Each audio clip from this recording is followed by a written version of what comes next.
ನಿಮ್ಮ ಹೆಸರು ಹೇಳಿ. ಉಷಾ ಅಂತ ಮೇಡಮ್. ಎಷ್ಟು ದಿನದಿಂದ ನೀವು ದೇವಸ್ಥಾನಕ್ಕೆ ಬರ್ತಾ ಇದ್ದೀರಾ? ನಿಮ್ಮ ಅನುಭವ ಹೇಗಿದೆ ಇಲ್ಲಿ?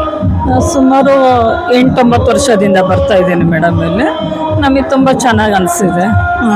ಪ್ರತಿ ಶನಿವಾರ ಬರ್ತೀರಾ ಹೇಗೆ? ಕೆಲವೊಂದು ಸಾರಿ ಆಗಿಲ್ಲ ಅಂದರೆ ಮನೆ ಹತ್ರ ಚಿಕ್ಕ ಟೆಂಪಲ್ ಇದೆ ಮೇಡಮ್, ಅಲ್ಲಿ ಹೋಗ್ತೀನಿ.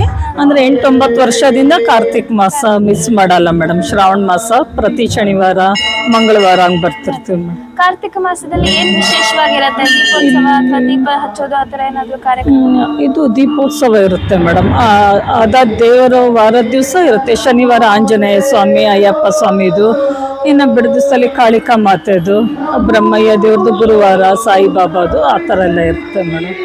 ಗುರುವಾರ ಬ್ರಹ್ಮಯ್ಯ ಸ್ವಾಮಿ ದೇವರಿರಲ್ಲ, ಅವಾಗ ಏನಾದರೂ ವಿಶೇಷ ಪೂಜೆಗಳಿರುತ್ತೆ? ಅದು ಪ್ರತಿ ಗುರುವಾರ ವಿಶೇಷ ಪೂಜೆ ಇರುತ್ತೆ ಮೇಡಮ್. ಮಧ್ಯಾಹ್ನ ಟೈಮು ಶನಿವಾರ ಪ್ರಸಾದ ಇರುತ್ತೆ. ಮತ್ತು ಅಯ್ಯಪ್ಪ